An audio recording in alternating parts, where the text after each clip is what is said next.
Hello my beautiful watchers. I'm back for one last little video to round out 2021, and as a holiday gift from me to you, I figured it might be fun to bow to popular demand and revisit the genre of books that probably surprised me the most in my career to date, the Omegaverse. And as tis the season, I looked around to see if there was any Christmas-themed options available.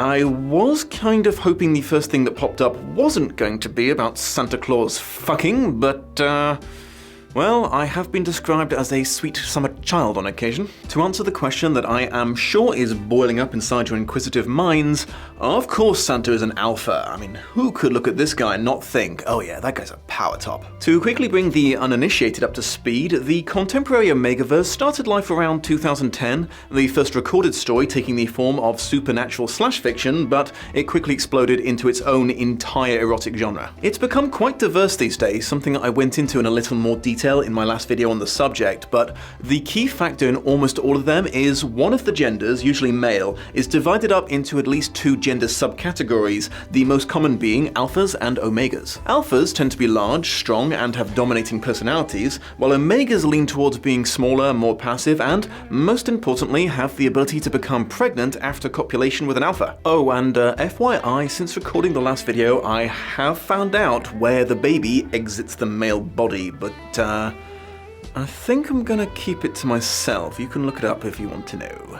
As for the aforementioned thing that surprised me, I discovered that, despite its very kinky origins, the modern Omegaverse seems to have evolved to a point where it's thriving not just in the purely erotic, but also the romance genre, and all of the examples I've come across to date have tended to veer way more towards the saccharine than the fetish. Tender kisses, thoughtful gestures, family values, devotion, kindness, emotional healing. You will never find a more sweet and wholesome set of books than the genre that began life as the question, what if the Winchester brothers fucked each other in public with dog dicks?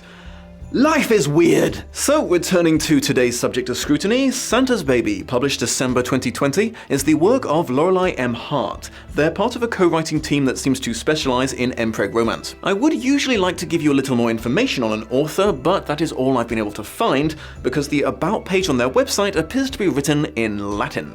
As you've no doubt surmised at this point, this book is about Father Christmas, or I suppose I should say Daddy Christmas, falling for a sweet young Omega. I can summarize the plot fairly quickly because it is not a particularly long or complicated book. A young Omega photographer named Noel, it's not a very subtle book either, is poised to have an extremely lucrative Christmas taking family holiday photos when disaster strikes. His location burns down, his reindeer rancher pulls out, and his Santa impersonator goes on vacation. Meanwhile, in the North Pole, Big Dick Alpha Santa Claus is also having a rough time. Now in this universe, like with a few other Christmas stories, as opposed to being a single person, Santa is a job title that's passed on to a new holder every few hundred years. The current is a man called Chris, who was originally a company executive and who has, during his tenure as Santa, organized the process into such efficiency, the elves complete the entire world's Christmas gifts a month early, leaving him extremely bored with nothing to do. His elf foreman suggests he get out of the pole for a bit and try a new hobby, and out of all of the potential activities available on the entire planet,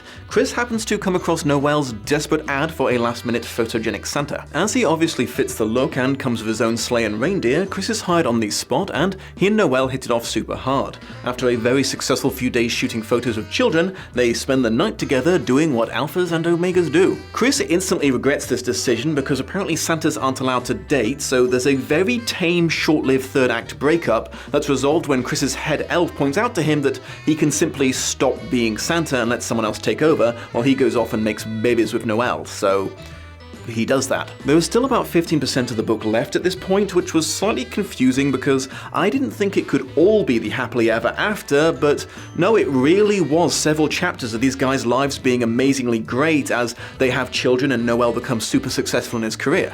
As I've remarked in the past, the Omegaverse has always struck me as LGBTQ escapist fantasy, involving a world in which everyone completely accepts non-heteronormative love as the beautiful thing that it is. The only downside to this dream of a less stressful world is, of course, that there's very rarely any stakes in the stories. When the only issue standing between them being together is resolved in a single conversation, it's harder to revel in the well-deserved happy ending. Like with the other Omegaverse books that I've read, there was only one very tame sex scene. It seems to be like swearing swearing in a PG-13 movie. You get one freebie before it's porn. Noel's reaction to the revelation that his new lover was the genuine Father Christmas and that holiday magic was indeed a very real thing was a tad underwhelming to say the least. I mean, sure, it rewrites literally everything we thought we understood about the universe, but obviously whether or not he's going to get to be with Big Dick Alpha Santa is a much more logical thing to be concerned with. This book got me thinking, you know, there's lots of books and movies that involve Santa being real despite adults not believing in him, but